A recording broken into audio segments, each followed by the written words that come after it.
Okay, आज का जो हमारा लेसन है वो डबल कैंडलस्टिक पैटर्न से स्टार्ट होगा।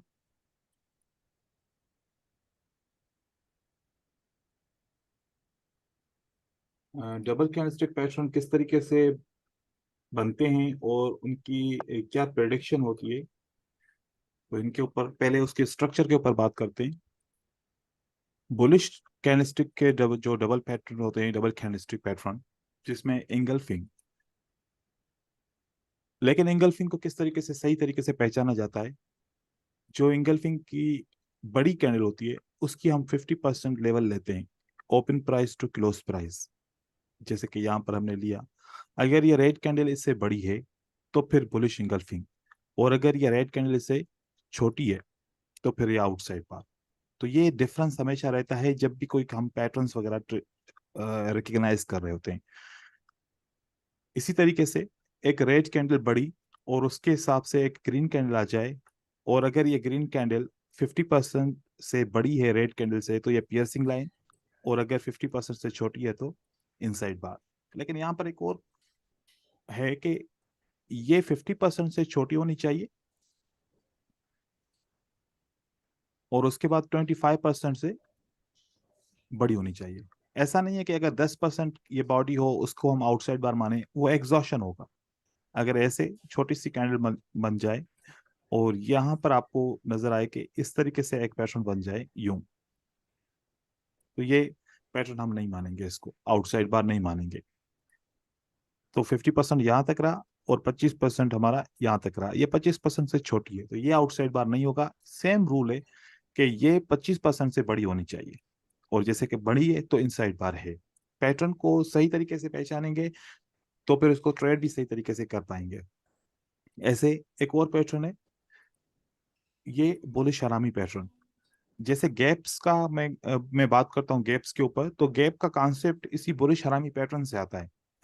क्योंकि यहाँ पर एक मार्केट ओपन होती क्लोज होती है और जो अनदर मार्केट ओपन होती है वो यहाँ से होती है। देखें कि क्लोज प्राइस से ओपन प्राइस तक जंप है, जंप अप, जंप अप यहाँ पर कॉन्सेप्ट, और जंप डाउन का फिर बेरिश पैटर्न के अंदर कॉन्सेप्ट होगा। बाकी बेरिश के पैटर्न अपोजिट जो बुलिश पैटर्न के हैं वैसे ही सेम रूल्स रहेंगे उनके भी। एक पैटर्न है उनका नाम चेंज रहेगा, पियर्सिंग लाइन का opposite pattern dark cloud cover रहेगा, और इनसाइड बार वही रहेगा, बस बियरिश इनसाइड बार बोलेंगे। और यहाँ पर जो बियरिश हरामी है, यहाँ पर जंप डाउन का कॉन्सेप्ट है। Close price jump down, close price jump up. जो जंप अप और जंप डाउन है, यहां से थ्योरी चेंज होती है कि ये जंप्स क्यों लगते हैं। ये किसी भी लेवल को स्किप करने के लिए, या फिर अगर सेलर कंटिन्यू करना चाहता है और बायर उसके बीच में आना चाहता है तो बायर जंप लगाएगा। तो ये जंप्स यहां से हम पढ़ते हैं। ये जो पैटर्न्स हैं इन सब का जो प्रेडिक्शन परसेंटेज होती है, नेक्स्ट कैंडलस्टिक ग्रीन या नेक्स्ट कैंडलस्टिक रेड, इसका जो टोटल परसेंटेज होगा हमें 55% मिलेगा। ज्यादा से ज्यादा अगर मार्केट अच्छी हो तो हमें 60% तक इसका विनिंग रेशो मिलता है, जो बाइनरी ऑप्शन के लिए ट्रेडिंग के लिए बेटर नहीं है। क्योंकि हम जब ट्रेड कर रहे होते हैं $1 का ट्रेड करते हैं तो रिटर्न में हमें 80 सेंट मिलते हैं, और जब लॉस कर रहे होते हैं तो रिटर्न में हमें डॉलर पूरा ही देना पड़ता है।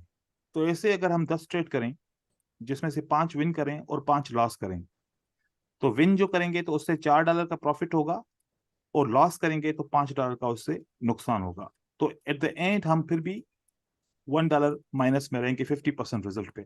60% रिजल्ट पे हम ब्रेक इवन पे होंगे, ना हमें प्रॉफिट होगा और ना ही हमें नुकसान होगा। तो इस तरीके से विदाउट फिल्टर्स या और तरीके कार के बगैर अगर ऐसे ही पैटर्न को देख के और ट्रेड करेंगे तो कभी भी हम इस पैटर्न से प्रॉफिटेबल नहीं हो पाएंगे। तो इनको ट्रेड करने के लिए हमें फिल्टर्स की जरूरत पड़ेगी और कुछ लॉजिक्स की जरूरत पड़ेगी। तो सबसे पहले लॉजिक क्या हो सकती है, पैटर्न्स की दो किस्म की लॉजिक होती है, इसकी फॉर्मेशन से हम समझेंगे। वो कैसे, जैसे कि अगर एक इंगल्फिंग पैटर्न ऐसे बने, अब ये वाला इंगल्फिंग पैटर्न आप देखेंगे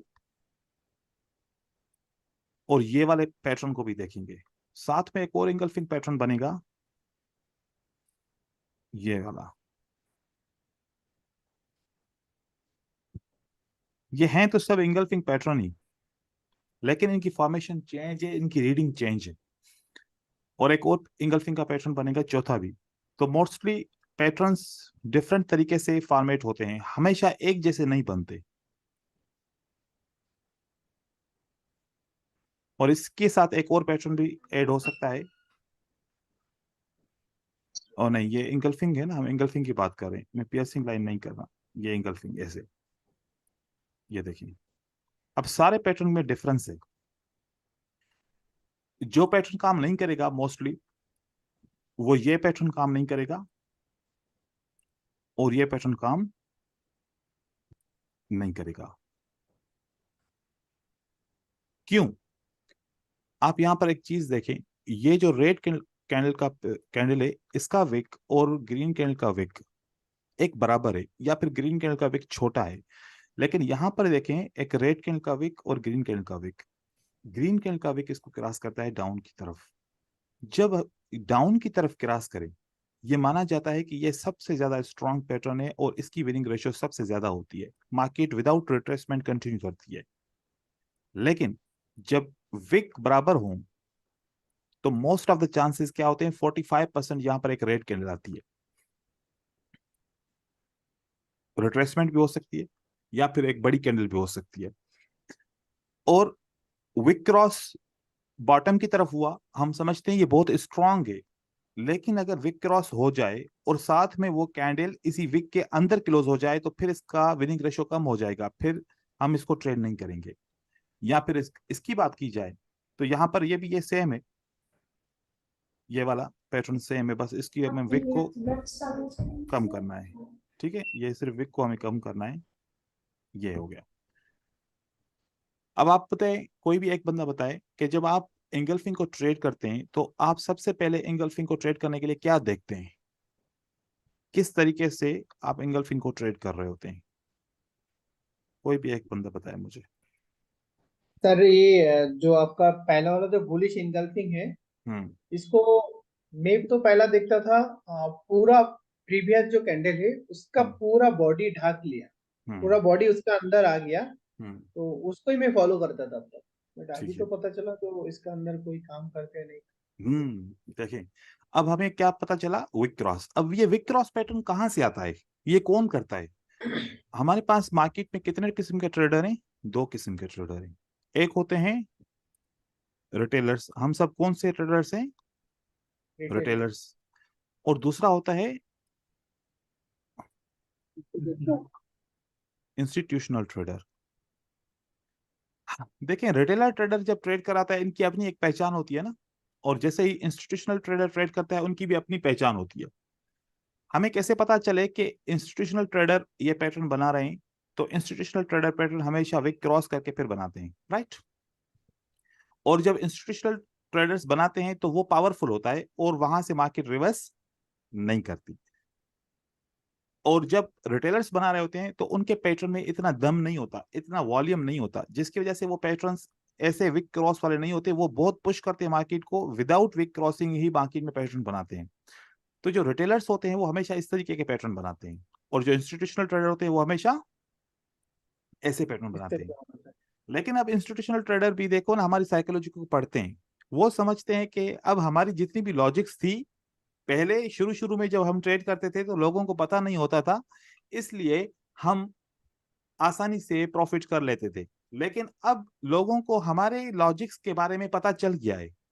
तो हमेशा हर एक कॉन्सेप्ट का, जो भी इंस्टीट्यूशनल ट्रेडर का कॉन्सेप्ट होगा, साथ साथ में उसके अंदर एक एसएमसी ट्रैप भी होगा। एसएमसी ट्रेड होगा।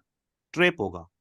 अब आप जैसे कि विक क्रॉस, अब जैसे कि मेरा एक्सपीरियंस है, मैंने जब ट्रेडर्स को बताया कि विक क्रॉस पैटर्न्स जो होते हैं, वो फंडेड कैंडल पैटर्न्स होते हैं।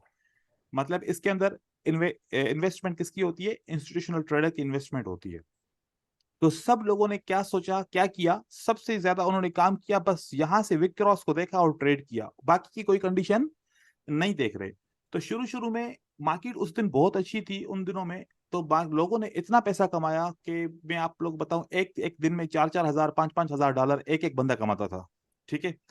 क्योंकि उस वक्त मार्केट बहुत अच्छी थी। लेकिन आगे चल के फिर ये कुछ जगह पे फेल होना शुरू हो गया, क्योंकि मार्केट के अंदर एसएमसी ट्रैप्स आना शुरू हो गए। शुरू हो गया। अब एसएमसी ट्रैप क्या था? नीचे से विक क्रॉस था, लेकिन किसके विक के अंदर क्लोज हो रहा था? Under sellers control. सेलर के कंट्रोल विक के अंदर ये वाला पैटर्न ट्रेड करते तो फेल होते थे। और दूसरा एक पैटर्न बनता था, जैसे कि ये एक रेड कैंडल बनती थी और इसके ऊपर विक, और यहां पर इसके नीचे भी विक।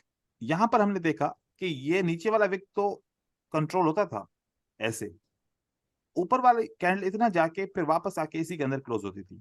ठीक है, अब नीचे से भी विक क्रॉस हो गया और साथ साथ में ऊपर से भी विक क्रॉस हो गया। और अगर देखा जाए तो ये कंट्रोल विक किसकी तरफ से है? सेलर की तरफ से। ये वाला पैटर्न कभी भी विन नहीं होता था, या ज्यादातर चांसेस जो इसके हैं वो विन नहीं होता। यहाँ पर फिर सेल आ जाती है। तो हम दो तरीकों से देख रहे हैं।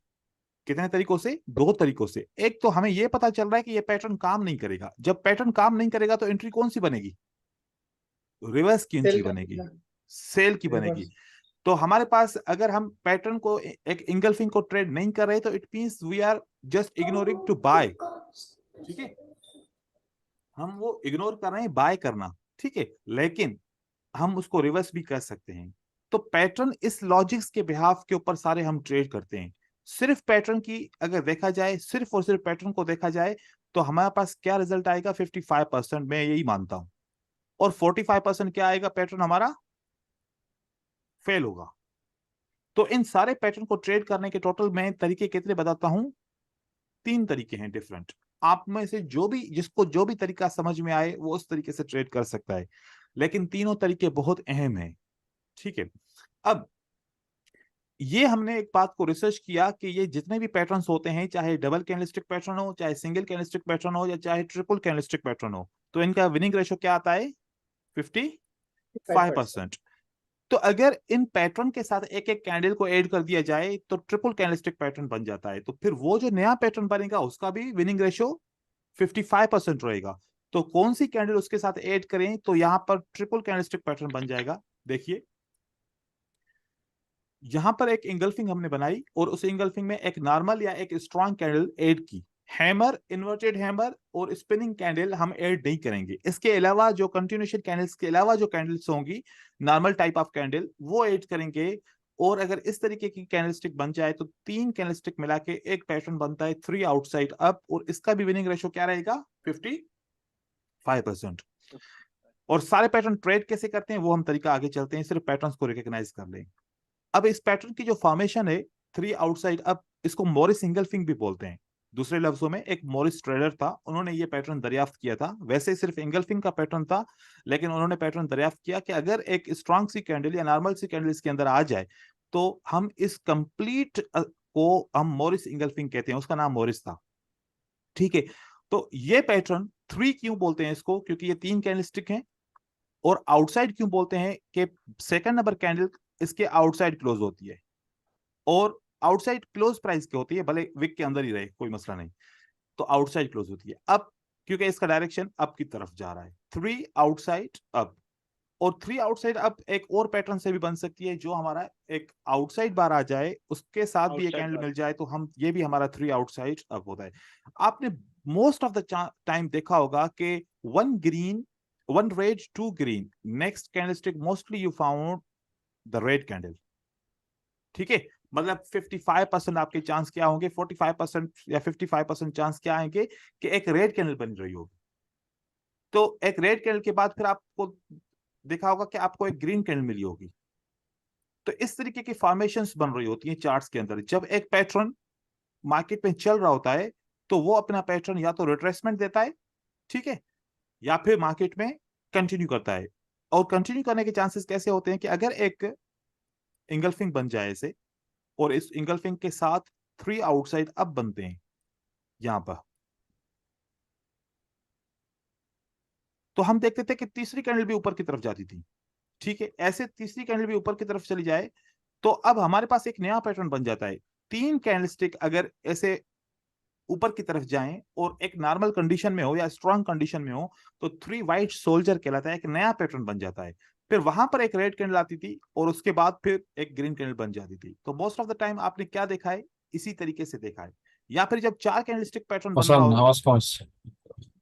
ये तो हमारा कौन सा? हुसैन, आवाज कौन? रहमान, कोई प्रॉब्लम है? सलाम वालेकुम सर। कोई प्रॉब्लम है आपको?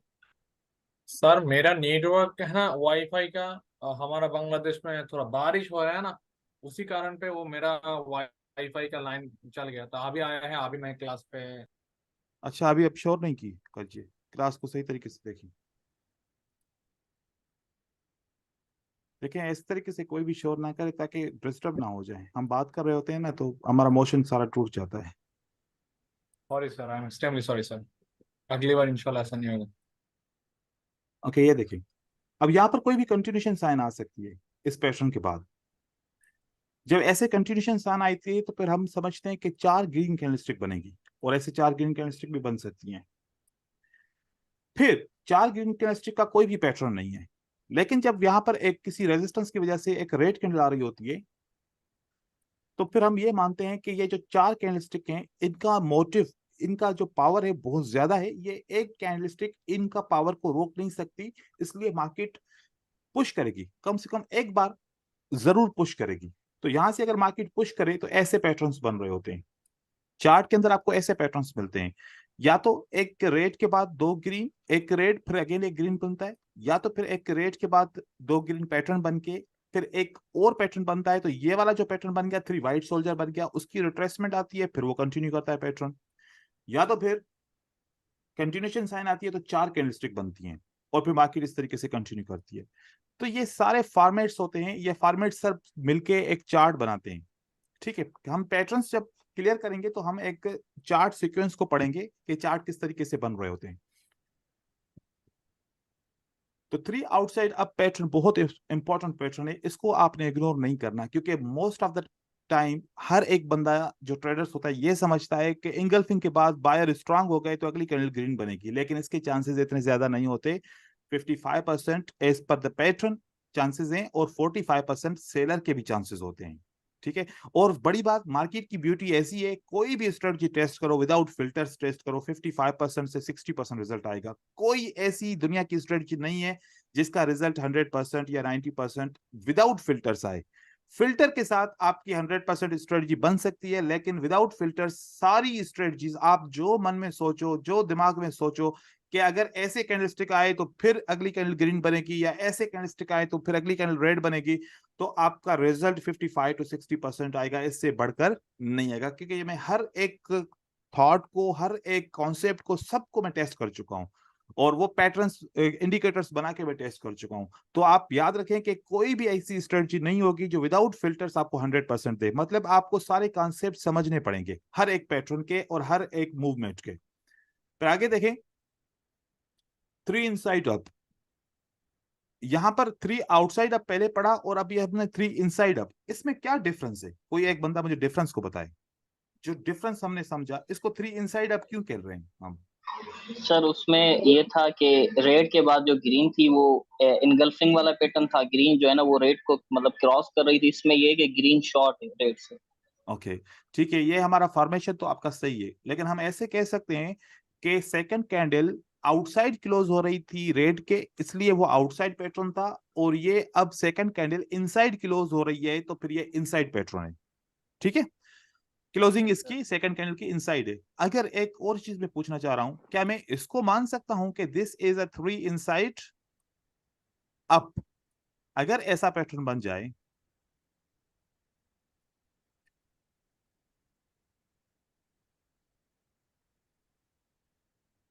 क्या मैं इसको कह सकता हूं कि 3 इनसाइड अप पैटर्न है ये? नो नो नहीं सर। नहीं सर, मतलब नहीं सर। कि पैटर्न अगर 3 इनसाइड अप होगा तो इस कैंडल को इसके आउटसाइड क्लोज होना होगा। अगर इनसाइड क्लोज हो गया तो फिर क्या कहेंगे? फिर मैं आपको बता रहा हूं, देखें। फिर हम इस कैंडल को बोलते हैं WRB। इसको क्या बोलते हैं? WRB, WR वाइड रेंज बार फुल कैंडल। फॉर्म क्या है? वाइड रेंज बार, बार मींस कैंडल। ओके, ये हो गया वाइड रेंज बार। तो फिर कोई और भी होती है क्या कैंडल? यस, एक और भी कैंडल होती है। वो कौन सी होती है? इसको बोलते हैं नैरो एनआरपी। रेंज पर। यस, एनआरपी, नैरो रेंज बार। अब ये ऐसे क्यों कैंडल्स होती हैं इस तरीके से? अगर इनके अंदर कैंडलस्टिक आती हैं तो हम क्या समझते हैं? क्योंकि एक रिसर्च के हिसाब से हमने देखा है कि अगर दो कैंडल एक कैंडल को क्रॉस नहीं करती तो कंसोलिडेशन तस्वर किया जाता है। क्या? कंसोलिडेशन। यहां पर और यहां पर इसको अगर दो कैंडलस्टिक क्रॉस नहीं करती तो start of consolidation is possible. या फिर इस रेंज और इस रेंज के को ब्रेक नहीं होता तो या तो रेंज या तो हम कंसोलिडेशन मार्केट काउंट करते हैं।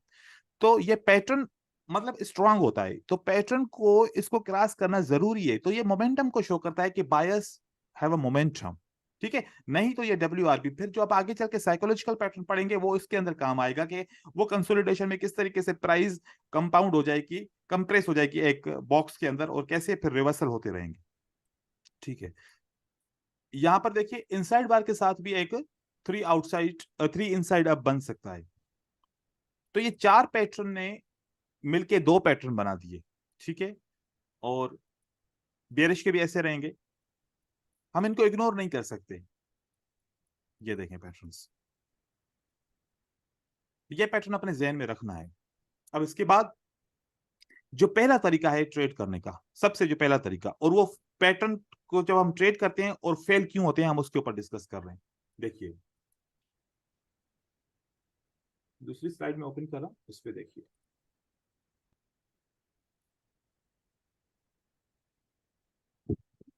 ये तरीका कौन सा है इंगल्फिंग को ट्रेड करने का? इस तरीके का नाम क्या है, क्या बोल सकते हैं इसको? सर रिट्रेसमेंट कह सकते हैं इसको, ओके, अगर जहां तक मुझे रिट्रेसमेंट। लग। ठीक है, रिट्रेसमेंट का कोई मुझे मतलब बताए जिसको आता हो कि रिट्रेसमेंट क्या होता है। सर जब एक स्मॉल कैंडल को जब लार्ज कैंडल क्रॉस कर लेती है तो उसकी विक को तो एक रिट्रेसमेंट आता है। ओके, ठीक है। देखें यहां पर क्या तीन कैंडलस्टिक पावरफुल होती हैं या नहीं होती अगर एक ही डायरेक्शन में आए तो? पावरफुल होते हैं सर। पावरफुल होती है। तो अब अगर बायर इंगल्फिंग बनाते हैं, बायर क्या बनाते हैं? इंगल्फिंग बनाते हैं, कोई भी पैटर्न बनाते हैं और पैटर्न को भी बना सकते हैं। तो बायर ने क्या सोचा होगा कि ये तीन जो सेलर हैं ये पावरफुल हैं, अगर मैं पैटर्न बनाता हूं तो जरूर ये एक्शन दिखाएंगे, रिएक्शन दिखाएंगे। तो रिएक्शन दो किस्म के होंगे। एक रिएक्शन होगा कि सेलर बोलेंगे कि अब बायर ने हमारे ऊपर काउंटर किया है तो हम वीक हो चुके हैं, और या फिर ये सेलर बोलेंगे चाहे बायर ने काउंटर भी किया है अभी तक हम वीक नहीं हुए। अगर वीक हो जाएंगे तो वो छोटी सी कैंडल इस जगह पे क्लोज हो जाएगी, इस जगह पर क्लोज हो जाएगी यहां पर। तो इसको हम बोलते हैं रिट्रेसमेंट। क्या बोलते हैं इसको? रिट्रेसमेंट। रिट्रेसमेंट। लेकिन अगर ये सेलर वीक नहीं हुए, ये सेलर वीक नहीं होते, तो फिर क्या होगा? फिर एक और नया पैटर्न बन जाएगा। डार्क क्लाउड कवर भी बन सकता है और इंगल्फिंग भी बन सकता है। बन सकते हैं। तो अब यहां पर सेलर्स क्या बोल रहे हैं? What they are telling, we are weak, right. और यहां पर सेलर्स क्या बोल रहे हैं कि नहीं अभी तक हम वीक नहीं हुए, हम मार्केट में कंटिन्यू करेंगे। कंटिन्यू करेंगे तो कौन सा पैटर्न फेल होगा? ये इंगल्फिंग पैटर्न फेल होगा, इसको इग्नोर करेंगे और फेल हो मार्केट को जाएगा। हम कंटिन्यू करेंगे। तो रिट्रेसमेंट का मतलब क्या होता है कि सेलर्स ने, जो मोमेंटम के सेलर्स थे, उन्होंने क्या बताया कि नाउ वी आर वीक। उस वजह से बायर स्टार्ट करते हैं ट्रेड। और बायर जब स्टार्ट करते हैं ट्रेड, तो ट्रेड स्टार्ट करने के बाद हमारे पास ये कौन सा पैटर्न बना? आउटसाइड बार। अच्छा एक बार। अब हमें इंफॉर्मेशन सेलर की तरफ से क्या मिली थी? सेलर ने क्या बोला था यहां पर? वीक। वीक। तो यहां पर इंगल्फिंग के लिए तो हमने वेट किया कि सेलर्स बताएं कि हम वीक हो चुके हैं। अब ये आउटसाइड बार बना, तो आउटसाइड बार के क्या चांसेस होंगे विनिंग के? 55%। 5%। क्या समझते हैं, 55% होंगे? नहीं, अब इसके कितने परसेंट हो गए? 45। 80% होगा इसका। क्यों? क्योंकि इंफॉर्मेशन मिली ना। इंफॉर्मेशन में क्या लिखा था? यहां पर सेलर्स थे। ये सेलर्स कौन से थे? ये बड़े स्ट्रांग सेलर्स थे। स्ट्रांग सेलर्स ने आपको इंफॉर्मेशन क्या दी रिट्रेसमेंट की सूरत में? We are weak. Weak. जब वो वीक हो चुके हैं तो फिर इस आउटसाइड बार के बाद तो फिर मार्केट को ऊपर जाना चाहिए ना, क्योंकि बायर तो आ गए। हाँ, अगर वीक ना होते, अगर वीक नहीं होते, अब यहां पर जैसे कहें, मार्केट ऐसे डाउन आ जाता। ये देखिए, अब यहां पर ये सेलर्स ने क्या बोला? We are not weak, we are. Not weak. तो अब यहां पर सेलर के कैंडल के बाद कितने चांसेस रहेंगे? वो अब 80% रहेंगे। कितने? 80%। हाँ, अब यहां पर 80% रहेंगे। और यहां पर next candle will be the buyer candle, इसके 80% रहेंगे, क्योंकि यहां पर इंफॉर्मेशन सेलर्स ने क्या दी? We are week. और यहां पर सेलर्स ने क्या बोला? कि हम वीक वेरी नहीं है, स्ट्रांग। We are strong. तो ये पैटर्न कंटिन्यू करेगा। तो अब देखें कि डायरेक्ट पैटर्न को ट्रेड करते हैं हम, हमेशा लॉस होता है। और जब हम वेट कर रहे होते हैं कि डर के बारे कि अब दूसरा पैटर्न ट्रेड करूंगा तो वो भी लॉस हो जाएगा, और तब वो पैटर्न हमारे आंखों के सामने काम कर जाता है। फिर हम कहते हैं मैंने ये पैटर्न क्यों नहीं ट्रेड किया। और फिर जब तीसरा पैटर्न कोई जाके ट्रेड करने की कोशिश करते हैं, फिर वही लॉस हो जाता है। फिर उसके सामने बाद आगे चल के देखते हैं कि अरे उसके बाद तो पैटर्न ने काम किया। तो हम हमेशा किस गलत जगह पे ट्रेड कर रहे होते हैं? जहां पर एक न्यू एक्शन हो रहा होता है, जिसकी वजह से इंफॉर्मेशन कम होती है, हम उसी पैटर्न को ट्रेड करते हैं। और जब इंफॉर्मेशन कंप्लीट होती है, वो रीड नहीं कर पाते, जिसकी वजह से हम ट्रेड नहीं कर पाते। तो देखिए कि इस इंफॉर्मेशन के तहत ये जो इंगल्फिंग पैटर्न है, भले दिखने में कितना ही स्ट्रांग क्यों ना हो, लेकिन इसके पीछे कौन है? इसके पीछे सेलर स्ट्रांग है या वीक है? आप खुद सोचो। स्ट्रांग है सर। स्ट्रांग है। और ये जो आउटसाइड बार का पैटर्न है, इसके पीछे सेलर स्ट्रांग है, वीक है? ये वीक है। वीक है सर। इसके वीक है। तो वीक जब सेलर होंगे और बुलिश का पैटर्न बनेगा तो ज्यादा विनिंग चांसेस होगा। और जब स्ट्रांग कैंडलस्टिक होंगी तो तब बुलिश पैटर्न का विनिंग रेशो कम रहेगा। इसी तरीके से यहां पर देखें कि यहां पर स्ट्रांग सेलर्स हैं और यहां पर बायर आया, लेकिन उसके बायर के बाद स्ट्रांग सेलर दोबारा मार्केट में आ गया, तो इस बायर का को क्या काउंट किया जाएगा? एज अ वीक काउंट किया जाएगा। और यह पैटर्न मार्केट को कंटिन्यू करेगा। आपने बाज़ औक़ात देखा होगा ऐसे, बहुत दफा ऐसे देखा होगा कि यहां पर एक और पैटर्न बना होगा और उसके बाद फिर एक और पैटर्न बना होगा, ठीक है, और वो पैटर्न भी काम किया होगा ट्रेंड के अंदर।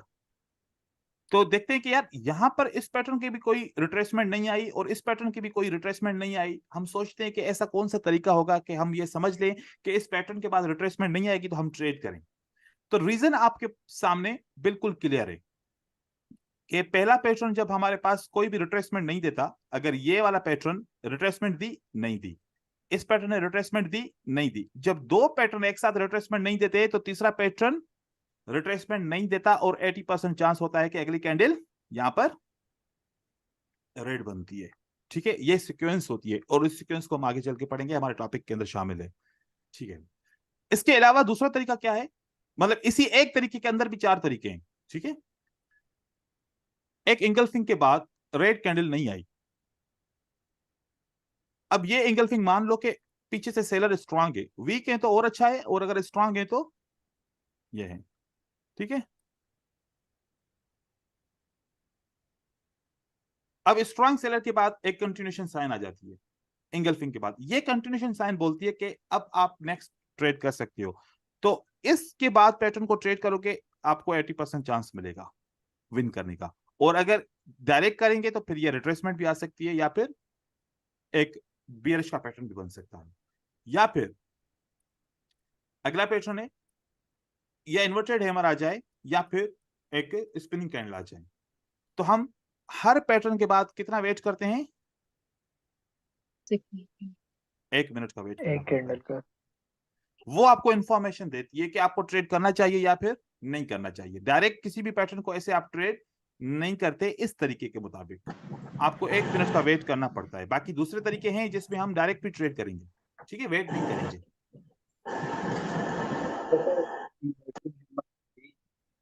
कैंडल होती है ये वाली। जसवीर, तुम्हारे साथ कितने बंदे बैठे हुए हैं? मैं अकेला हूँ सर। तो किससे बातें कर रहे हो? हम्म। आप ही से बोल रहा हूँ सर, मैं ये इन्वर्टेड हैमर जो है। ठीक है, ठीक है। उसके बाद देखें, एक इंगल्फिंग, उसके बाद एक स्ट्रॉन्ग कैंडल सेलर्स की आ जाती है, ठीक है। और एक इंगल्फिंग, उसके बाद अगेन एक इंगल्फिंग बन जाती है, और यहां पर ये पैटर्न आता है। इस ये जब पैटर्न बने किसी भी इंगल्फिंग के बाद, तो हम इसको बोलते हैं प्रोसेस ऑफ एलिमिनेशन। हम ट्रेड नहीं करेंगे इन पैटर्न के बाद, इनको बोलते हैं प्रोसेस ऑफ एलिमिनेशन। आपको आपको ये एलिमिनेट करना पड़ेगा। 1 मिनट आपने वेट किया, आपको मजीद 1 मिनट और वेट करना पड़ेगा, क्योंकि अगर एक इंगल्फिंग के बाद डार्क क्लाउड कवर बन जाता है, तो अब आप इसको अनफॉलो करोगे और इसको फॉलो करोगे। यहां पर ऐसे ही, अगर इंगल्फिंग अगेन बन गया तो इसको अनफॉलो करेंगे और इसको फॉलो आप करेंगे। यहां पर भी इस तरीके से, क्योंकि आपने देखा कि एक इंगल्फिंग के बाद एक 3 आउटसाइड अप बन गया। अब इसकी तरफ से कंटिन्यूएशन साइन या फिर रिट्रेसमेंट आ जाए, उसके बाद हम ट्रेड कर सकते हैं। या फिर ये वाला जो पैटर्न है, यहां पर एक डोजी आ जाए किसी भी किस्म का, तो हम इसको एलिमिनेट करेंगे, पैटर्न को ट्रेड नहीं करेंगे। ऊपर 4 जो वे हैं उससे ट्रेड कर सकते हैं, और नीचे के 4 वे से ट्रेड नहीं कर सकते। इसके अंदर किसी को कोई कंफ्यूजन? नहीं सर। सर नीचे वाला जो प्रोसेस ऑफ एलिमिनेशन, ये हम्म 5 नंबर पे आपने जो बोला था ना, हम्म। आपने बोला है जो यानी 3rd नंबर जो कैंडल आपने इधर जो ड्राइंग किया है, हाँ। उसके अंदर आपने बोला है इस तरह के कैंडल आएगा तो नहीं करना। हम्म। अ, मेरा सवाल ये है, इसको थोड़ा और भी एक दफा रिपीट कीजिए, मैं पूरा समझा नहीं। इसको, हाँ हाँ सर, ठीक ये है। वाला ये अगर एक इंगल्फिंग के बाद हमने 1 मिनट का वेट किया, ठीक है, तो हम्म, हम ये एक्सपेक्ट कर रहे थे कोई ना कोई कंटिन्यूएशन साइन आएगी, ठीक है, या फिर एक रिट्रेसमेंट आएगी। इन चारों में से कोई भी चीज नहीं आई। लेकिन यहाँ पर क्या बन गया, एक स्ट्रांग सी या फिर एक नॉर्मल सी कैंडल बन गई। तो जब नॉर्मल कैंडल बन गई, तो ये और ये मिला के क्या बन गया, एक पैटर्न बन गया, 3 आउटसाइड अप पैटर्न बन गया, ठीक है। 3 आउटसाइड अप एक नया पैटर्न है। तो नए पैटर्न के लिए फिर दोबारा हमें वेट करना पड़ेगा, उसकी कंटिन्यूएशन साइन आए या उसकी रिट्रेसमेंट की कोई भी कैंडल आ जाए, फिर हम उसको ट्रेड कर सकते हैं, ठीक है। आप 1 मिनट आपस में डिस्कस कीजिए, मैं 1 मिनट में आ रहा हूँ, कोई डोर पे आ रहा है, ठीक है। जी।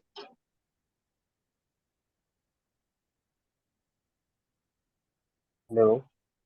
तो ये भैया हेलो, मुझे ये एलिमिनेशन वाला जो कॉन्सेप्ट था, इसमें जैसे 3rd 4th 5th और 6th का कहा गया था, सर ने इनको पूरे को मतलब एलिमिनेट करने के लिए कहा है, या जैसे 3rd में कहा है कि एक रेड है और जो ग्रीन है उसे एनगल्फ कर रही है, तो उसको माइनस करके आपको रेड को देखकर ट्रेड करना है।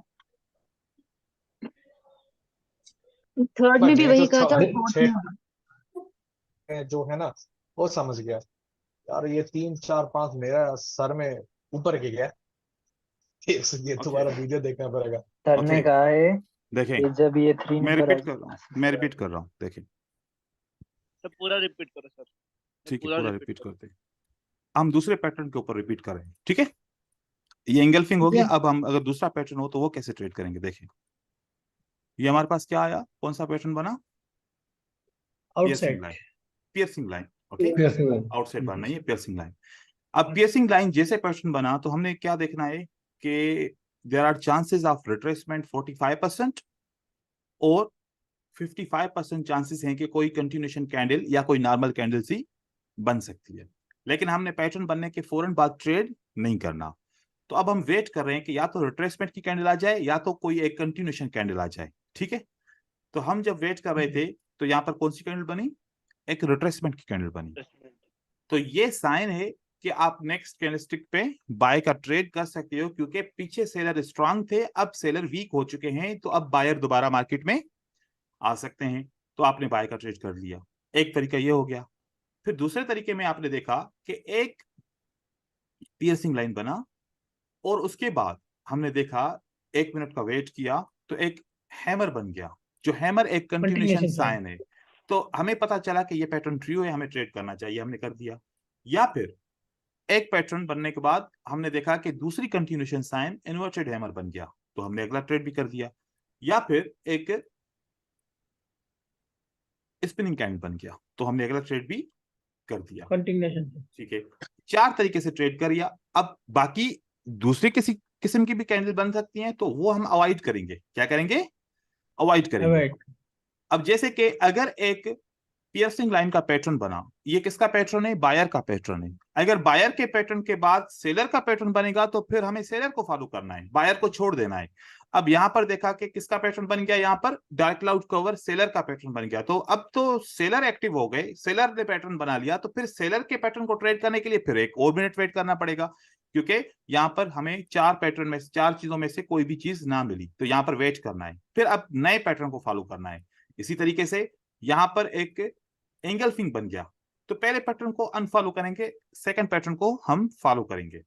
फिर यहां पर एक बुलिश का ही पैटर्न बन गया, पहले भी बुलिश का पैटर्न था, दोबारा भी बुलिश का पैटर्न बन गया, लेकिन वो भी तो एक पैटर्न है ना, उसको भी तो रिट्रेसमेंट या फिर कंटिन्यूएशन साइन के साथ ट्रेड किया जाएगा, ऐसे तो डायरेक्ट ट्रेड नहीं करेंगे हम इस तरीके कार से।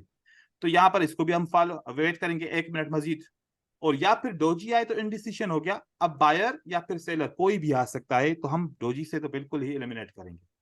अब बताएं क्या कंफ्यूजन हुई? अब कोई बात गॉट योर पॉइंट सर।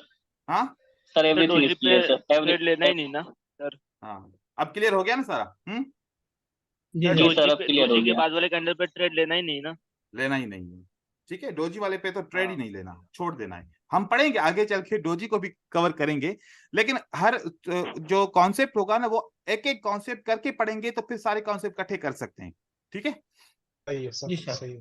तो ये पैटर्न। और सर अगर हाँ एक बोलिए। पैटर्न में दूसरा पैटर्न बन गया तो पहले वाले पैटर्न को छोड़ के दूसरे पैटर्न को कंटिन्यू करना है। कंटिन्यू करना है, फिर तीसरा पैटर्न बना, फिर पहले वाले को, दूसरे वाले को छोड़ो, तीसरे वाले को फॉलो करो, मतलब कि कभी कभार 3-3 4-4 जब 5-5 मिनट जब भी उस वेट पे करना पड़ेगा। जी हाँ जब तीसरा और चौथा तीसरा पैटर्न बन गया, तीसरे पैटर्न पे कंटिन्यूएशन या रिट्रेसमेंट आया तो ट्रेड लेना है। जी बिल्कुल, क्योंकि हम तरीके, मैंने आपको क्या बताया कि टोटल पैटर्न्स को ट्रेड करने के कितने तरीके हैं हमारे पास? 3 तरीका। तीन। उन 3 तीन तरीकों में से तरीके। ये एक तरीका है, उन 3 तरीकों में से ये एक तरीका है। इससे जो भी आसान लगे वो ये इस तरीके से ट्रेड करे, या फिर जो दूसरा तरीका बताऊंगा उससे ट्रेड करो, ठीक है, या फिर जो तीसरा तरीका बताऊंगा या फिर उससे ट्रेड करो, लेकिन ये पहला है, सिंपल है। तीनों में से अगर तीनों भी ट्रेड किया तो आपकी मर्जी है, तो और ठीक भी है। अच्छी बात है। वो तीनों हाँ, रहेगा, तीनों भी अच्छे से अगर मास्टर कर लिए तो और अच्छा रहेगा। और अच्छा है, क्योंकि असल में कुछ लोग होते हैं जो थोड़े से, 2 किस्म के ट्रेडर होते हैं, मैं आपको यहाँ पर भी क्लियर बताऊं। एक होते हैं एक्टिव ट्रेडर, ठीक है, हाँ। और एक होते हैं प्रो एक्टिव। अब आप कौन से हैं ये आपको पता है, ठीक है। अगर आप एक्टिव हैं तो प्रोएक्टिव आप, और एक्टिव का मतलब बताओ। हाँ, एक्टिव वो होता है जिसको इंफॉर्मेशन 30 सेकंड के बाद मिलती है, ठीक है, कैंडल चली जाती है, 30 सेकंड के बाद वो समझ पाता है कि अरे क्या हुआ, मेरा तो ट्रेड मिस हो गया। और प्रोएक्टिव ट्रेडर को 30 सेकंड पहले इंफॉर्मेशन मिलती है कि अब ये बनने वाला है, अब ये बनने वाला है, बनने अब वाला ये है। बनेगा। मतलब कि वो जो प्रेडिक्टिव होते हैं ना लोग, वो प्रो जिसको बोलते हैं, इसका अगर प्रो निकालो तो, अच्छा। एक्टिव निकालो तो प्रो बन जाएगा ना। हाँ। जी तो सर। ये प्रो एक्टिव वो होते हैं जिनको 15 से 20 सेकंड या 30 सेकंड पहले इंफॉर्मेशन मिल जाती है, उनका माइंड तेज होता है। और कुछ जैसे हम जैसे ट्रेडर होते हैं, वो हम एक्टिव होते हैं, इंफॉर्मेशन कभी जल्दी मिलती है, कभी देर से मिलती है, ठीक है। अब आपने देखना है कि आपने एक्टिव बनना है या आपने प्रोएक्टिव बनना है। अगर आप तीनों कॉन्सेप्ट को एक साथ ट्रेड कर सकते हो तो आप प्रोएक्टिव बन सकते हो, क्योंकि एक होता है सिंगल टास्क पर्सन जो एक वक्त में एक ही काम कर सकता है, राइट, और दूसरा होता है मल्टीटास्क पर्सन। अब वो आपके ऊपर है ना कि हर एक बंदे की अपनी अपनी कैपेबिलिटी है ना, वो माइंड को कितना यूज करता है।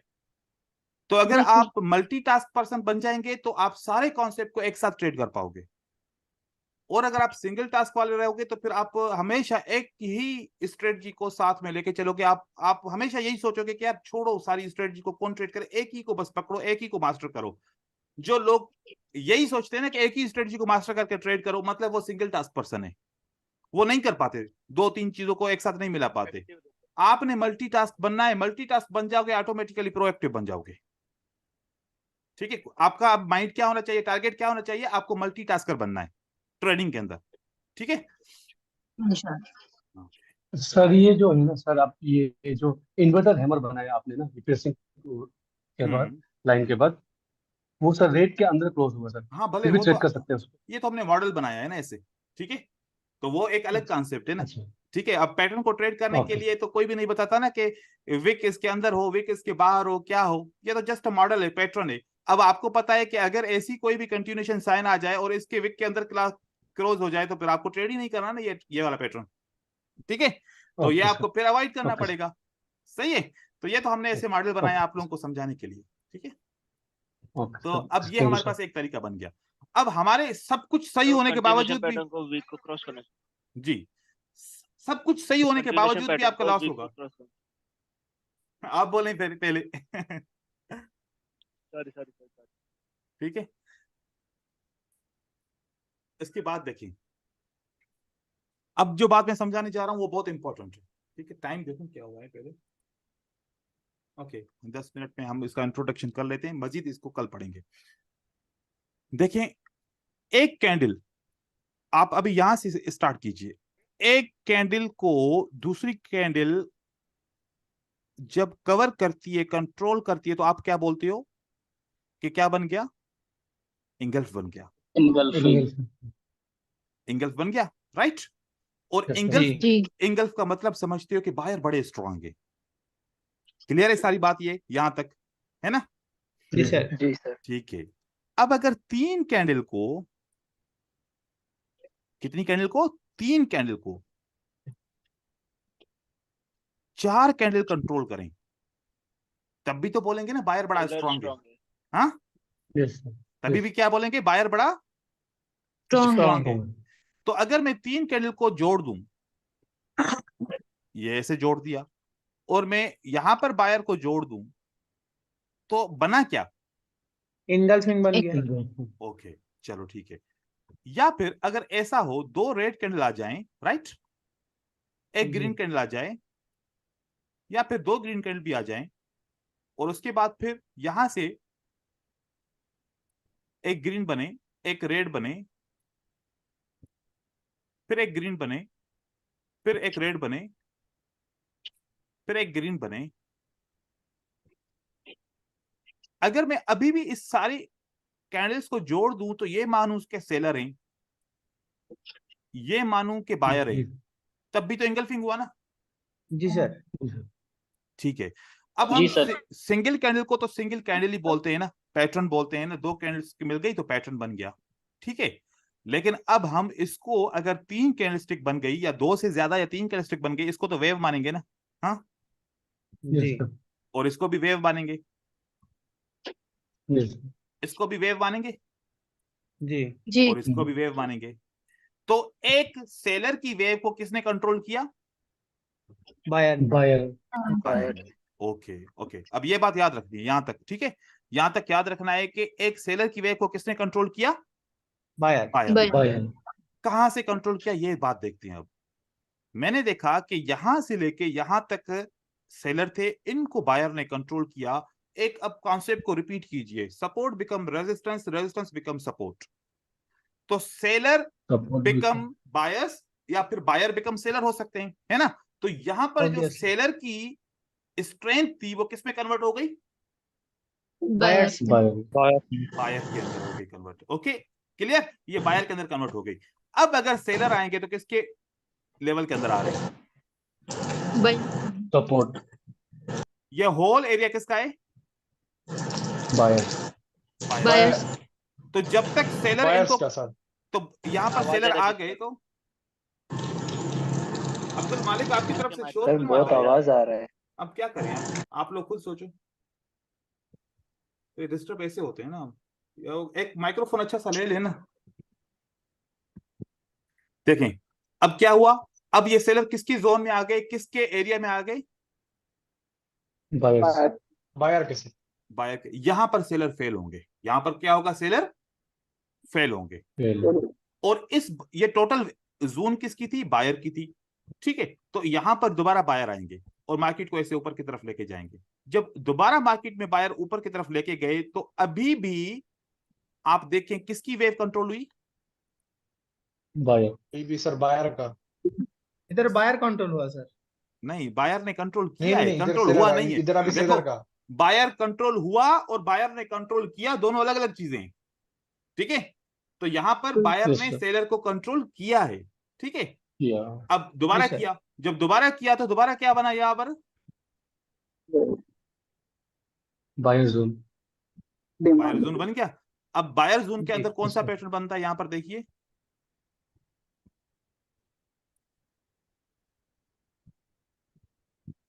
ये पैटर्न काम नहीं करेगा, फेल होगा। क्यों? क्योंकि ये पैटर्न किसकी जोन में बना है? बायर जोन में सेलर बायर पैटर्न का। तो ये एंगल्फिंग का पैटर्न फेल होगा। ये पैटर्न क्या होगा? फेल फेल होगा। होगा। फेल अब होगा। अब 1 मिनट ओके वेट ओके। कीजिए, अब दोबारा देखिए। अब ये जो एंगल्फिंग बना है वो किसकी जोन में बना है? बायर। बायर देखिए, का। अब ये एंगल्फिंग किसकी जोन में बना? किसी की भी जोन में नहीं बना। किसी की भी जोन में बना है? नहीं। अभी तक जोन कहां पर है? नीचे है। तो ये पैटर्न काम करेगा। अब दोबारा कौन सा पैटर्न बना? 3 आउटसाइड डाउन। तो ये अब पैटर्न फेल होगा, क्योंकि ये पैटर्न किसकी जोन में बन गया? एक बायर बायर जोन जोन। में बन गया। तो यहां से बायर मार्केट में ऊपर की तरफ आएगा दोबारा। तो जब वेव कंट्रोल होती है तो उसी वेव के गैप के साथ पैटर्न बनेगा, काम करेगा। वेव के अंदर पैटर्न बनेगा, काम नहीं करेगा। नहीं। तो पैटर्न के फेल होने का ये चांसेस होते हैं, सबसे ज्यादा ये प्रॉब्लम होता है। हम तो सिर्फ एक कैंडलस्टिक को या हम एक सपोर्ट एंड रेजिस्टेंस को देख रहे होते हैं, लेकिन जो वेव कंट्रोल होती है, जब support become resistance, resistance become support हो सकती है, तो बायर बिकम सेलर्स हो सकते हैं ना, क्योंकि वहां पर सारा कंट्रोल बायर की तरफ चला जाता है। और अगर सेलर उसी बायर के कंट्रोल में आ जाएंगे तो ये बायर तो दोबारा मार्केट में आएंगे। तो आपने अक्सर देखा हुआ है कि जब भी एक वेव बनती है, ऐसे वेव कंट्रोल होती है, तो दूसरी वेव आके यहां से ही क्यों ऊपर जाती है? फिर अगर तीसरी वेव आती है तो यहां से ही टच करके क्यों ऊपर जाती है? फिर चौथी वेव आती है तो यहां से ही मार्केट ऊपर क्यों जाती है? सोचे ना कि ये कोई कोई तो लॉजिक है ना। यहां पर भी बायर ने कंट्रोल किया, बायर ने टच लिया, मार्केट ऊपर गया। यहां पर भी बायर ने कंट्रोल किया, टच लिया, मार्केट ऊपर चली गई। तो बहुत सारे पैटर्न हमारे यहां पर फेल हो जाते हैं। हम अक्सर क्या करते हैं, 5 मिनट का सेल अप ट्रेंड में करते हैं। तो जब यहां पर 5 मिनट का सेल कर रहे थे, 2 मिनट नीचे आता है, 4 मिनट या 3 मिनट ऊपर चला जाता है, हमारा ट्रेड लॉस हो जाता है। क्योंकि वो पैटर्न एक आर्डर फ्लो, इसको बोलते हैं आर्डर फ्लो। जो ये कंट्रोल हो जाता है ना बायर का, ये बायर का आर्डर फ्लो है, राइट। आर्डर फ्लो मतलब जिसके अंदर बहुत ज्यादा बायर के आर्डर्स हों। तो ये आर्डर फ्लो की वजह से मार्केट में पैटर्न्स लॉस होते हैं। तो कल हमारा टॉपिक ये शुरू में ये रहेगा, और उसके बाद फिर हम कल नहीं, सॉरी, परसों हमारा टॉपिक जो है ना ये रहेगा, और उसके बाद फिर आगे इसको पैटर्न्स के अंदर और बाकी की वेव्स के अंदर, और यहां पर ये बताऊंगा कि कैसे पैटर्न को 5 मिनट के लिए ट्रेड किया जाएगा, कैसे पैटर्न को 1 मिनट के लिए ट्रेड करेगा। आपको ये पता चलेगा कि अगर मैं सेलर के साथ जाना चाहता हूं तो 3 मिनट का ट्रेड करूं, या 5 मिनट का करूं, या 1 मिनट का करूं। तो इस फ्लो के साथ आपको ये समझ में आ जाएगा कि मेरी एक्सपायरी क्या होनी चाहिए, मुझे कितनी स्पेस है, मैं कितना ट्रेड करूं, और उसी एक्सपायरी के अंदर मेरा ट्रेड विन हो जाए। ऐसा ना हो कि मैं एक्सपायरी थोड़ी सी भी बढ़ा दूं ट्रेड की तो वो मेरा ट्रेड लॉस हो जाए, विनिंग ट्रेड भी लॉस हो जाए। तो ये एक लॉजिक हम सीखेंगे, और इस लॉजिक के ऊपर पूरी दुनिया की मार्केटें चलती हैं, चाहे फॉरेक्स हो, चाहे इंडियन स्टॉक मार्केट हो, चाहे कुछ भी हो। आज जो ये वेव्स की एनालिसिस पे मैंने बताई है ना, ऐसी एनालिसिस अपने चार्ट पे, क्रिप्टो के चार्ट पे, किसी भी दुनिया का कोई भी मार्केट हो उसके चार्ट पे जाके कीजिएगा, और देखें कि किस तरीके से ये काम करता है और कैसे मार्केट ऊपर की तरफ जाती है। फॉरेक्स के अंदर मेरी मास्टर स्ट्रेटजी इस ऑर्डर फ्लो के ऊपर बनी हुई है, ठीक है। आप लोग के साथ शेयर किया है, आप लोग कीजिएगा। मजीद इसके ऊपर हम डिस्कस करेंगे, क्योंकि हमारी जितनी भी आगे स्ट्रेटजीज होंगी, हमारा फिल्टर हमेशा यही रहेगा कि हम जब बायर के साथ जाएंगे तो बायर का ऑर्डर फ्लो ढूंढेंगे, और जब सेलर के साथ जाएंगे तो हम सेलर का ऑर्डर फ्लो ढूंढेंगे। और इसी से हमारा ट्रेंड कंफर्मेशन भी चलेगा कि कौन सा ट्रेंड अभी तक चल रहा है और कौन सा ट्रेंड अभी स्टार्ट हो चुका है। ये सारी चीजें हम डिस्कस करेंगे इंशाल्लाह, ठीक है। इंशाल्लाह। जी सर। Okay, thank you. मैं वीडियो सर आज हमारा जल्दी होमवर्क अपलोड क्या कर दूंगा। रहेगा? जो आज पढ़ा है उसी को रिव्यू करना है। ठीक है सर। मैंने वीडियो कल भी जल्दी अपलोड की थी, 5 मिनट में कर दी थी अपलोड, लेकिन वो मैसेज इनविजिबल था जिसकी वजह से आप लोगों को नहीं मिला, मुझे भी पता नहीं चला था। ठीक है, मैं अभी कर देता जी हूँ। सर। चलें ठीक है सर। सर थैंक ये यू। बाकी ओके सर। विक का जो आपने बताया, सर जो विक का आपने बताया कि विक काम करेंगे वो, सर उसको क्या करूँ? हेलो सर, जैसे कि आपने बताया ना कि विक कहाँ कहाँ फेल होती है, तो वो मैं आपको बताऊंगा कि आप उसके बाद फिर ट्रेड कीजिएगा। जैसे कि ठीक है। आज भी आपने बताया था कि विक फेल हो गए थे, मतलब तो हमने भी आज बहुत सारी ट्रेड्स की हैं, उसमें ठीक विक है, बहुत जगह पर फेल हो गई है। अभी आप रिकॉर्ड जमा कीजिए, कितनी बार फेल होता है वो सारी पिक्चर्स आप एक जमा करते जाएं, फिर आपको रीजन ऑटोमेटिकली आप खुद ही ढूंढ पाएंगे। मैं आपको बताऊंगा कैसे ढूंढना है, ठीक है। और आगे अभी तो देखो सर ठीक कि एक ठीक। सवाल। देखो सारी चीजें जो है ना मेरी असाइन की हुई हैं कि मैं कौन से दिन कौन सी चीज पढ़ाऊंगा और कितने कॉन्सेप्ट पढ़ाऊंगा, ठीक है, आप लोगों की सबके लेवल के हिसाब से। वैसे तो सर कोई एक बंदा चाहेगा कि 4 घंटे पढ़ा के सारा कोर्स ही एक दिन में खत्म कीजिए, तो ऐसे भी बहुत सारे होंगे, लेकिन सबको आहिस्ता आहिस्ता लेके चलना है ना, सबको साथ में मिला के चलना है। जी यस सर, सर बिल्कुल। एक सवाल था। हाँ जल्दी पूछिए, अब टाइम ओवर होता जा रहा है क्योंकि मेरी हाँ हाँ क्लास है सर, दूसरी। आज मैं सर कल मैंने आपको स्ट्रैटेजी यानी फॉलो किया था, तो रात तकरीबन 3 या 3:30 बजे बांग्लादेश के टाइम, उस टाइम तो मार्केट उस टाइम बहुत ओटीसी मार्केट पे मैंने किया था, तो बहुत सारे स्ट्रैटेजी जो है ना काम नहीं कर रहे थे। तो हमको कैसे पता चलेगा इस टाइम हमारा एक्चुअली ट्रेड करना सही नहीं है कि वो मार्केट खराब है, कैसे हमको पता चलेगा? जब वो उस जगह पे पहुंचेंगे ना, वो मैं समझाऊंगा कि कौन से टाइम पे ट्रेड करना है, कौन से पे नहीं करना। आप लोग एडवांस नहीं ठीक है जाए सर, ना, थोड़ा सा शुक्रिया। एडवांस करेंगे, ओके एक सर, दिन में सॉरी खत्म सॉरी। कर दूंगा सारा कोर्स। ठीक नहीं है, नहीं सर, हाँ शुक्रिया आहिस्ता शुक्रिया आहिस्ता शुक्रिया सर। चलें, क्योंकि आप अगर ठीक है कोर्स सर। का आउटलाइन पढ़ेंगे ना, उसमें लिखा हुआ है कि कौन से दिन कौन सा हम मतलब के सारे टॉपिक लिखे हुए हैं। ठीक है, आप उसमें देखिए, सब पढ़ेंगे इंशाल्लाह। ठीक है। ठीक है सर। सर ये 5 मिनट के कुछ टाइम पे